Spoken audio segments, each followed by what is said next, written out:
Intamin is one of the most popular roller coaster manufacturers on the market, with some of the most iconic and well-loved rides in the world in their portfolio, such as Velocicoaster at Islands of Adventure and King Dakar, may it rest in peace, that once stood as the world's tallest roller coaster at Six Flags Great Adventure. And with the new world's tallest, fastest and longest roller coaster opening in the near future in the form of Falcon's flight, it's clear that Intamin is the coaster manufacturer that exceeds at innovation. This has been evident throughout their history, and as you'll see in this video, innovation and pushing the boundaries is truly what makes Intamin special.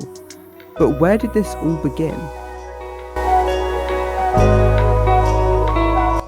Intamin was founded in 1967 and reportedly started out in a small apartment in Bern, Switzerland by only 3 men, the brothers Reinhold and Robert Spieldina and their close friend Ali Seiko. They named their company Intamin as a shortened version of International Amusement Installations. In the company's first years, they helped produce the steel for other manufacturers' coasters, such as the world-famous Schwarzkopf. This was all that they did for the first few years of the company's existence, building track for roller coasters, and therefore by doing this they gradually started to learn the ropes of how roller coasters were designed and built. So by the end of the 70s they were in the perfect position to branch off and start producing their own roller coasters. Now keep in mind throughout this video that Intamin wasn't just manufacturing roller coasters throughout their history, but also working on flat rides as well. That said, this video is purely based on their history in the roller coaster manufacturing industry and the innovation made within it. But anyway, Intamin did indeed open their very first roller coaster in 1979, a small kiddie coaster at Cedar Point, then called Junior Gemini, but now named Wilderness Run. Now, although this coaster admittedly looks like one of the most boring rides in existence, there's no doubting its importance in Intamin's history, and hey, all good things have to come from somewhere, right? With their first little janky kiddie coaster open, Intamin was confident that they could continue manufacturing their own coasters. So for their second one 2 years later, they decided to go a little bit bigger than just a tiny kiddie coaster. They built a wooden coaster. In 1981, American Eagle opened to the public at Six Flags Great America. This was a much bigger project than their first roller coaster, and much more ambitious. Being a full-on thrill wooden coaster, with 2 tracks and a racing aspect, this would be a huge achievement for Intamin if they could pull it off. And they did! American Eagle was a success and has ran as intended, except for losing the racing aspect, for 44 years. And as Intamin's first wooden coaster, you could say that American Eagle paved the way for some of their most popular wooden roller coasters years later. In 1983, Intamin started to use the company Giovanola as a subcontractor for their coasters, meaning they also helped to fabricate the track for Intamin's coasters, much like Intamin had done for Schwarzkopf and other manufacturers when they first started their company. The first coaster that Giovanola helped with was a coaster called Vertigorama that never opened. But their second was Sarajevo bobsleds at Six Flags Magic Mountain in 1984, Intamin's first attempt at a bobsled coaster. Previously, the only bobsled coasters that had been built were the wooden versions of the 1920s, 30s and 40s. So in fact, Intamin were the pioneers of steel bobsled coasters, with Mack Rides picking up on the concept just a year later. This coaster was later moved to Six Flags Over Texas, where it operated as Avalanche and then La Vibora until it was closed in 2024. Intamin produced several more bobsled and kiddie coasters, with their next innovation coming in 1985 in the form of Z-Force or Z-Force for Americans at Six Flags Great America. This was a very strange space diver model of a coaster that consisted of several dive drops, and that was about it. Perhaps an interesting concept to think about, but not the best practically. The ride got a reputation for being not the most comfortable, especially after being relocated twice to other Six Flags parks. Despite this, something quite interesting did come out of this strange coaster: the box spine track design. Now, if you're a coaster enthusiast, you probably recognise this track as the design that is commonly used by huge roller coaster manufacturer Bolliger and Mabillard, or B&M for short. This is because Walter Bolliger and Claude Mabillard worked for Giovanola at the time and worked on this ride as well as several others which I'll get to later. And this is why B&M ultimately used this track design that has now become iconic for the manufacturer. But I'll talk about that in a different video. For now, let's focus on what else Intamin produced with Giovanola that was a bit more popular than Z-Force. In 1987, Shockwave opened at Six Flags Magic Mountain as Intamin's first stand-up coaster, featuring their first inversion, a classic vertical loop, and a reasonably innovative stand-up train, as well as once again using that box spine design for the track. This was the first step towards Intamin trying out more thrilling coasters, and also trying out new and perhaps less tried and tested train and layout designs, something that, as you'll see later, they came to perfect. They sold several more of these as the years went by, as well as selling more wooden coasters, a good decade after American Eagle opened. Intamin's ever-expanding portfolio cemented them as one of the largest up-and-coming manufacturers, and in 1993, something happened that cemented this. Disneyland Paris, the brand new major Disney park that would go on to become Europe's most visited theme park, purchased one of their coasters, known as Indiana Jones et le Temple du Péril. Now, having ridden this one, I have to say that it's strange. It was almost like Intamin was somehow trying to imitate a Pinfari Looper, but Pinfari Loopers are known to be rough and janky, and I can confirm that Indiana Jones is as well. It can be assumed that this coaster was bought by Disney on a budget, as it's safe to say that DLP didn't do the best in its opening years, but it's still a strange choice on the part of both the park and manufacturer. Alas, Intamin continued, with its new position as a manufacturer worthy of the largest theme park chain in the world. For the next few years, Intamin continued as they have been doing for the last few years, before they completed their greatest achievement yet. In 1997, Intamin worked to build two incredible record-breaking coasters. These were Tower of Terror at Dreamworld in Australia and Superman the Escape at Six Flags Magic Mountain in the USA. Despite being on opposite sides of the world, these coasters were made at pretty much the same time and were basically the same ride, so I'll be talking about them both rather interchangeably. Now, these were reverse freefall coasters, featuring a launch to the highest point and a fall back down to the ground. Now, whilst the layout doesn't look all that interesting, there are a few points that made these coasters an incredible innovation. First, these were the first coasters ever to feature LSM launches, a type of launch which uses electromagnets to launch the train to its top speed. Since then, LSMs have become the most popular way to launch guests, and are used not just by Intamin, but by B&M, Vekoma, Gerstlauer, Mack, and many other coaster manufacturers. Another huge innovation that these coasters made was being the first ever coasters to reach 100 miles per hour. A huge achievement not just for the roller coaster industry, but for Intamin as well.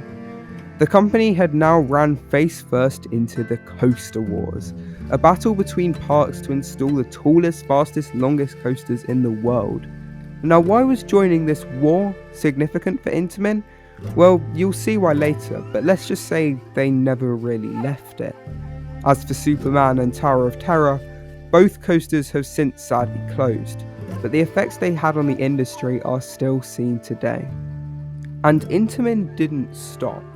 In the following year, Monte Macaya at Terra Encantada opened, tying the inversion record at the time with 8 inversions.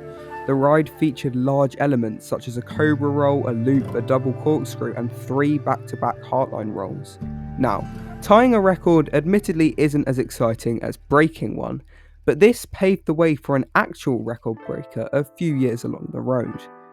Also in 1998, Linear Gale at Tokyo Dome City opened, being Intamin's first inverted impulse coaster, a model that would go on to sell a decent number. The ride featured inverted trains that would use LIM, not LSM, launches to launch the train backwards and forwards up 2 large spikes. Despite having not the most exciting layout, The ride was fun and good at filling up small compact plots of land in parks. However, the basic swing launch layout wasn't all Intamin did with the concept of a launched inverted coaster. The same year, the legendary Volcano the Blast coaster opened at King's Dominion. The ride was beloved, and for good reason. It was the first inverted coaster to do what this ride did, a 70-mile-per-hour launch layout with a variety of heartline rolls, yes, heartlining on an inverted coaster, and a huge blast out of a volcano. Intamin was becoming somewhat of an innovator in the industry, and this trend would continue as they carried on producing more coasters. Volcano was so loved that despite its untimely death in 2018, it is still remembered fondly to this day. In 1999, Intamin built their first mega coaster, Ride of Steel at Six Flags Darien Lake. Standing at 208 feet and reaching speeds of 73 miles per hour, this was Intamin's first conventional hypercoaster. Now, whilst this coaster itself is nothing to rave about, the design of a mega coaster would soon lead to a fantastic achievement some years down the line. But again, we'll get to that later. Meanwhile, Intamin continued building mega coasters, wooden coasters, and family coasters, and this very strange spinning coaster. Yeah, I don't know what they were thinking with that one. But Intamin started to get crazy at the turn of the millennium. That's right, in the year 2000, only 21 years after they built their first custom coaster, Intamin opened the world's first Giga Coaster, and the tallest full-circuit coaster in the world at the time. Standing at 310 feet, Millennium Force was a mega coaster, but dialed up to, well, 300. Especially for the time, this was a huge innovation, since only 10 years prior the record had only been 201 feet. The level of change at this time was immense, and as you'll come to see, lots of it was fueled by Intamin. Now, Millennium Force's record was only beaten a few months later by Steel Dragon 2000, but Intamin didn't need to worry. That wouldn't last long. Whilst they were working out how to seize their place in the next breakthrough of the coaster wars, Intamin worked with Disney again on their new California Adventure Park in 2001.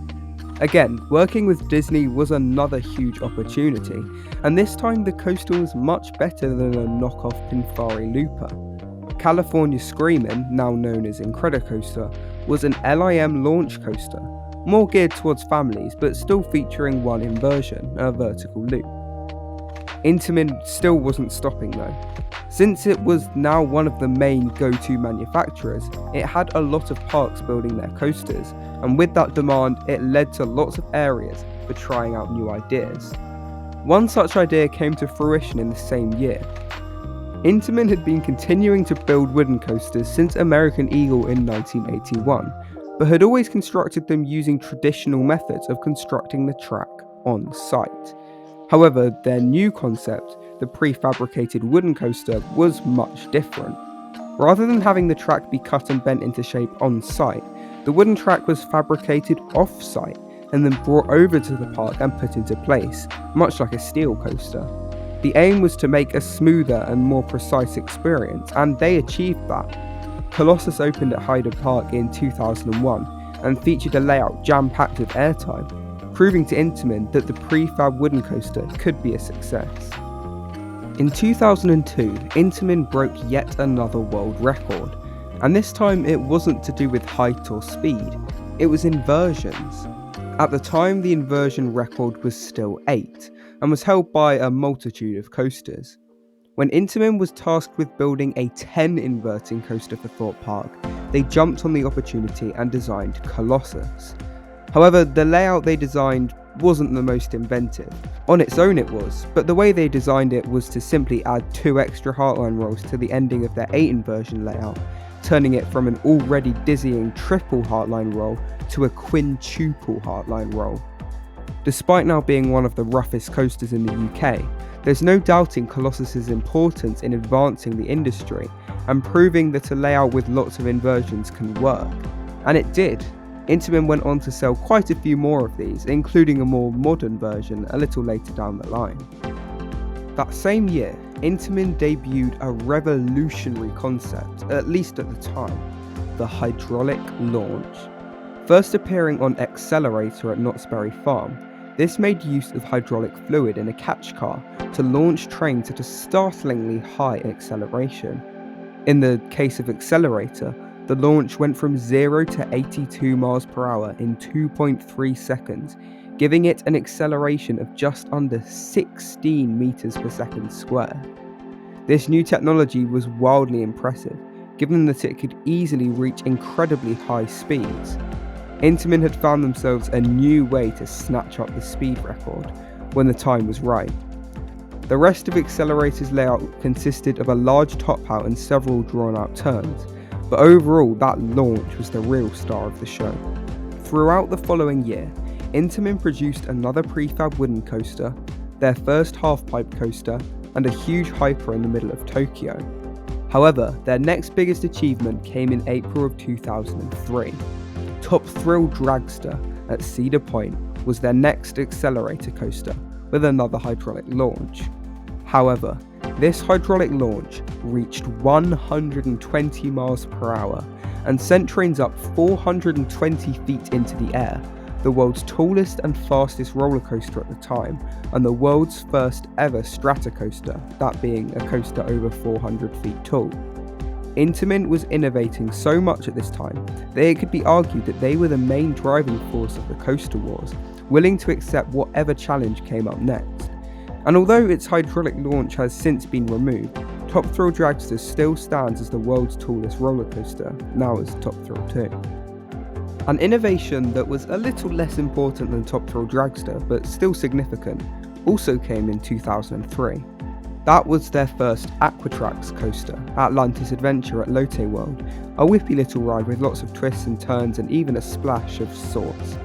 Why was this significant? Well, this ride's LSM launches and whippy transitions make it seem like an earlier variant of a very popular ride model which would turn up a little later down the line.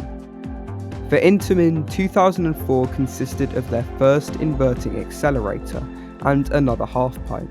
However, 2005 was much more significant. Much more. Firstly, accelerator coasters were popping up everywhere. This was by far Intamin's most popular model at the time, with 5 opening that year. While some of them were incredibly mid, Rita, one of them stood out in height and speed.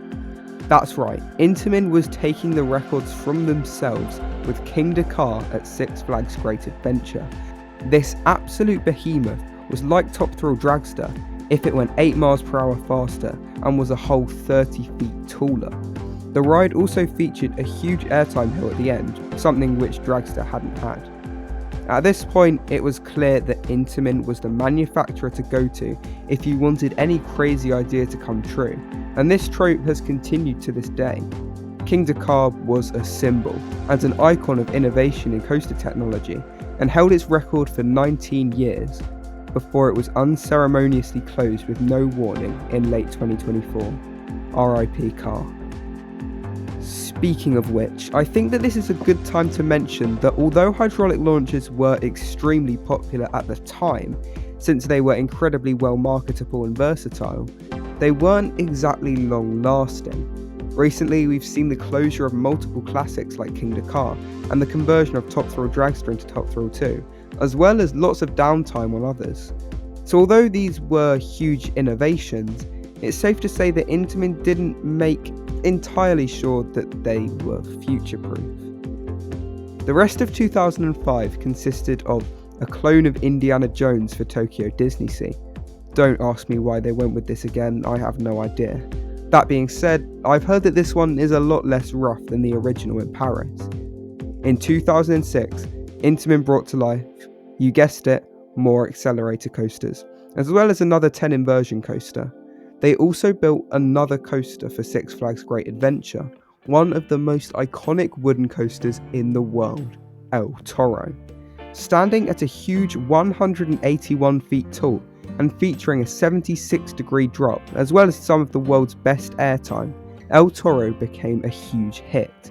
Advancing the concept of a prefab wooden coaster, which started with Colossus, This legendary ride proved the insane elements this model could perform that would be near impossible on a normal wooden coaster. Intamin was now known for being a fantastic manufacturer, with almost every ride being a hit. Almost. Year after year, they were either innovating new concepts or expanding on old ones, making each major ride special and exciting.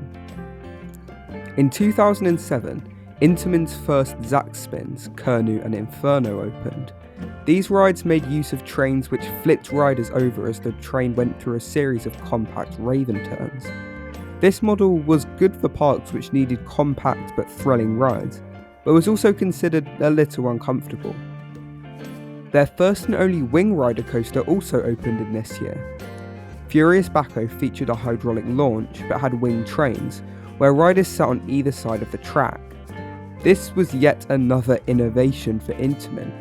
Previously, the only cases of this had been Arrow and SNS's 4D coasters, which featured rotating wing trains. Intamin was the first to make a wing coaster with static seats, a concept that B&M would go on to perfect. However, Intamin's biggest achievement of 2007 was definitely Maverick at Cedar Point, their first Blitz coaster. This ride featured 2 LSM launches and a whippy high-thrill layout with a ride height of only 105 feet. As a result, Maverick instantly became what many regarded as one of Cedar Point's best coasters, which is impressive given how many they have. Intamin didn't know it yet, but the Blitz, or LSM launch coaster as it went on to be known as, would become their most popular model yet. Intamin sped through 2008 with another prefab Woody, a family launch coaster where you sit on a jet ski, and more popular sit-down coasters. 2009 was also a bit of a nothing burger of a year in terms of innovation, with more hydraulic launches, though their production and popularity was slowing down, another Zack spin, another Blitz, and a pretty intense spinning coaster. These 2 years without much innovation led up to the banger of a year that was 2010. Firstly, Intamin made their first multi-dimensional coaster in 13 at Alton Towers. The key selling point of this ride was how it featured the world's first vertical drop track, where the track disconnects from the rest of the layout and drops downwards. This was a unique concept which Intamin and other manufacturers would go on to use in later coasters. Next, Intimidator 305, now known as Pantherian, opened at King's Dominion. I-305 was a giga coaster, but it was very different to Millennium Force, which opened a decade prior. After climbing its 305-foot tall lift hill, it drops all the way down, doing a tight low to the ground turn at 90 miles per hour. Naturally, the sustained Gs on this turn were insane, sometimes causing people to black out from the forces. Whilst this makes it a rather unpopular ride for the general public, enthusiasts loved it. But of course, we haven't seen anything this intense or crazy since, and we probably never will again. That being said, this ride's existence proves that Intamin is willing to try out crazy concepts, and this wasn't the only crazy ride of theirs that opened in 2010. In fact, Intamin's most important coaster of that year was Formula Rossa at Ferrari World, the world's fastest roller coaster. Of course, this was a hydraulic launch coaster, launching from 0 to 149.1 miles per hour in only 4.9 seconds. Once again, Intamin was proving that it was the wildest manufacturer, with Formula Rossa keeping its record to this day for now. At this point, Intamin had the entire top 3 fastest coasters to themselves, with Dragster, Car and now Formula Rossa. They had definitely found what they were best at, building big, building fast and not being afraid to take risks. This did come with some drawbacks though. A lot of Intamin's concepts were famously unreliable because, well, they were new concepts. Top Thrill Dragster and King Dakar are both no longer operating with their hydraulic launch, or in Car's case, not operating at all, and Formula Rossa has been experiencing significant downtime recently. Therefore, it makes sense that Formula Rossa was Intamin's final hydraulic launch coaster. That didn't stop the innovation though. Although 2011 didn't bring any major new advancements, it still came with a couple of interesting rides. One such new ride was the third Intamin Blitz, Cheetah Hunt at Busch Gardens, Tampa. This was an interesting concept. Instead of the more intense ride experience of Maverick, Cheetah Hunt was more geared towards families, despite featuring an inversion. Other than that, none of the elements were particularly crazy, and at the time it was quite rare to see a more family-oriented coaster featuring an inversion, something which has become more common recently. Also in 2011, the disaster of a Zack spin that was Green Lantern First Flight opened at Six Flags Magic Mountain. Now, I won't go into specifics here, but this ride faced a lot of issues, most of which weren't to do with Intamin, and closed only 6 years later. In 2012, Intamin opened two firsts of their kind. Firstly, Sky Rush, their first wing coaster, opened at Hershey Park in the USA. Now, you may be wondering how this was their first wing coaster when Furious Baco is most definitely also a wing coaster. Well, Intamin used the name Wing Rider Coaster for Baco, and the name Wing Coaster wasn't used until this new ride model. Unlike Furious Baco, Sky Rush's trains had on each row 2 seats on the inside of the train and a seat on either wing. The ride was 200 feet tall and featured many moments of airtime and lateral turns, quickly becoming a fan favourite. So far, only one other Intamin wing coaster has been made, being Flying Aces at Ferrari World in Abu Dhabi, but both are still popular and well-regarded rides. Intamin's other first of 2012 was their first water coaster, Divertical at Mirabilandia. Very uniquely, the ride featured a huge 164-foot tall elevator lift to start the ride, with 2 sides that curved outwards, a very interesting concept which aided the throughput of the attraction. Again, Intamin didn't just want to build a water coaster, they wanted to make something new and retain their position as such an innovative manufacturer, with new ride models popping up left, right and centre. In 2014, alongside another Blitz and another drop track coaster, Intamin revolutionised yet again. They were tasked by Universal Studios Orlando to build an innovative ride system for their indoor coaster, Harry Potter and the Escape from Gringotts. Whilst it is mostly a dark ride, the ride did feature some coaster sections, as well as some unique trip track elements which I won't spoil here. This was so interesting because it was one of the first times that a dark ride and a coaster had been combined in this way, with motion-based rotating vehicles that added an extra layer of immersion. This, combined with Universal's S-tier theming, meant that Gringotts was, and still is, a beloved ride. And the ride system still holds up as interesting and innovative over a decade later. 2015 went by without any models that hadn't been seen before opening, and so did 2016, aside from a few more blitzes such as the widely famous and popular Taron at Fantasialand. But after those 2 safe years without any new concepts, 2017 hit with Red Force at Ferrari Land in Portaventura World. This coaster was and still is the tallest roller coaster in Europe, standing 367 feet tall, which, yes, wasn't as tall as Dragster or Car, but the main difference was how it reached its height. Instead of using a powerful but unreliable hydraulic launch, Red Force used LSMs to reach its top speed of 112 miles per hour, which is widely impressive for a launch system that is usually regarded as being weak. This showed that Intamin still wasn't over building absolute behemoths of rides, even though the coaster wars had long since ended. It also showed that they still weren't over innovation. Never before had an LSM reached such high speeds, and they never did again, apart from Top Thrill 2, which used a swing launch which didn't really count. 2018 then came around, and with it came Hyperion, a hypercoaster which borrowed much of the whippy low to the ground elements from the Blitz model and chucked it into a tall lift hill coaster. And then in 2019, Intamin worked with Universal again to build yet another Harry Potter themed coaster, the widely famous Hagrid's Magical Creatures Motorbike Adventure, a very unnecessarily long coaster name. The ride was very interesting, not because of its straddled trains, Intamin had done that several times before, but because of its layout. Hagrid's is incredibly long, featuring not 1, not 2, not 3, but 7 LSM launches. Not only that, but it features a variety of special elements, including, spoiler alert, a drop track and a spike. At the time, Hagrid's was the most expensive roller coaster ever built, and it shows. Intamin's coasters were, and still are, some of the most technically advanced ride hardware on the market. And if there was one coaster that could show it, it was certainly this one. Unsurprisingly, Hagrid's wasn't the only impressive coaster to come from Intamin in 2019.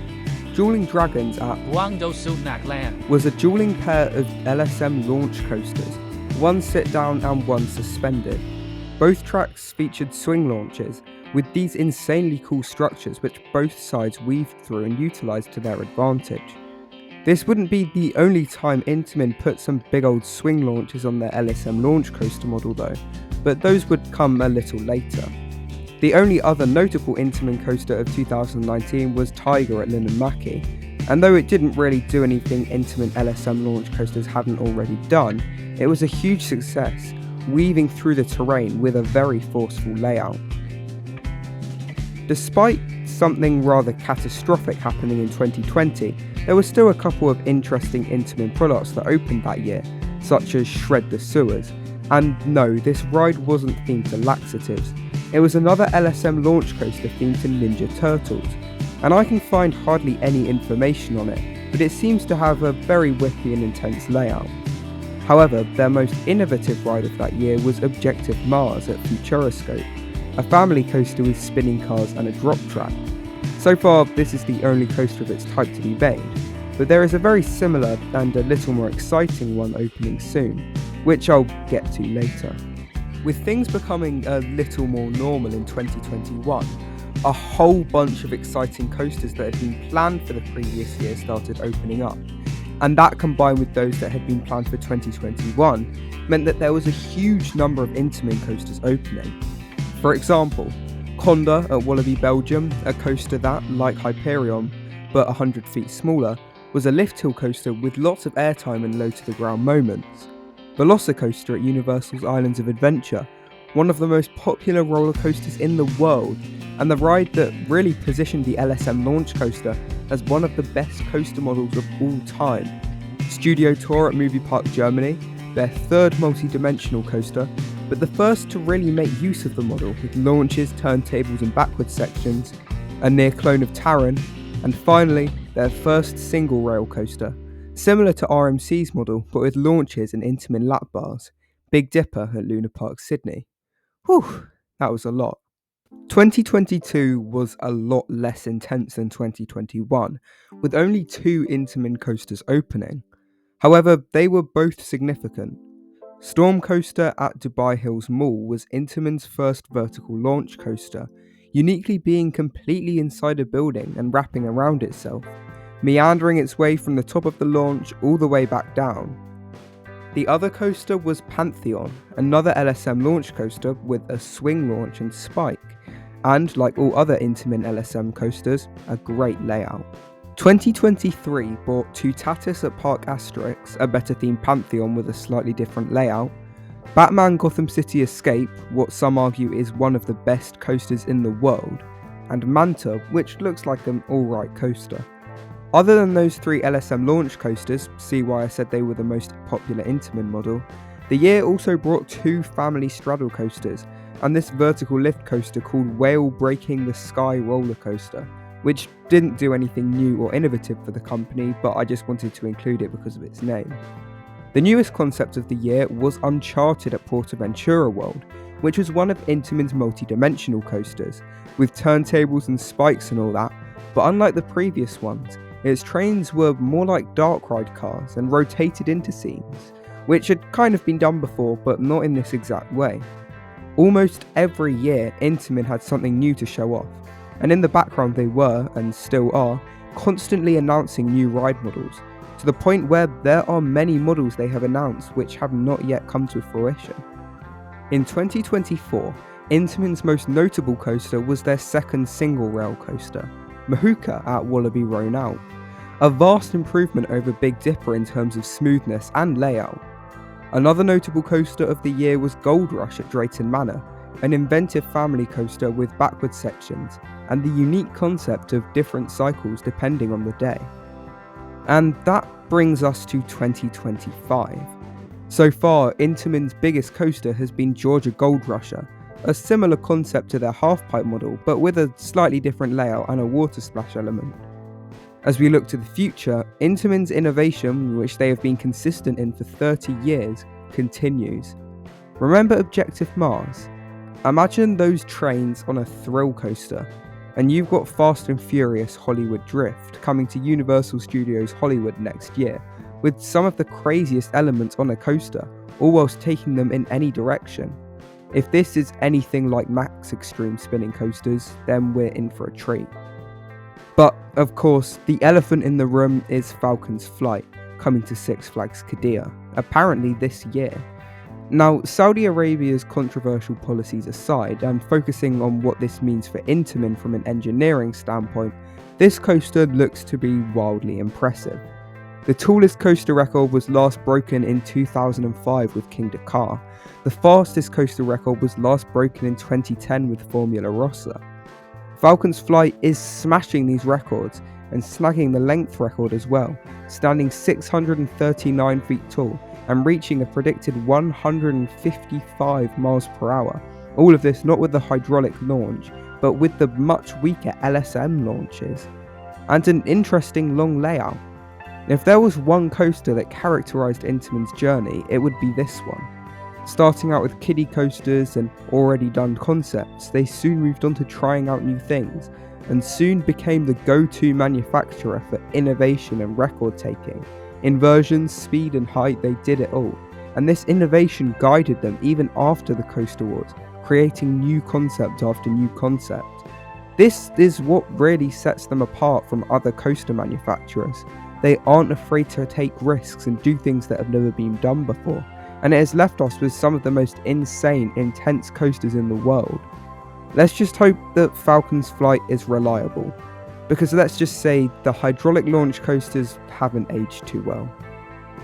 If you enjoyed this documentary, like and subscribe, as it really helps out the channel. With all of that said, take care and goodbye.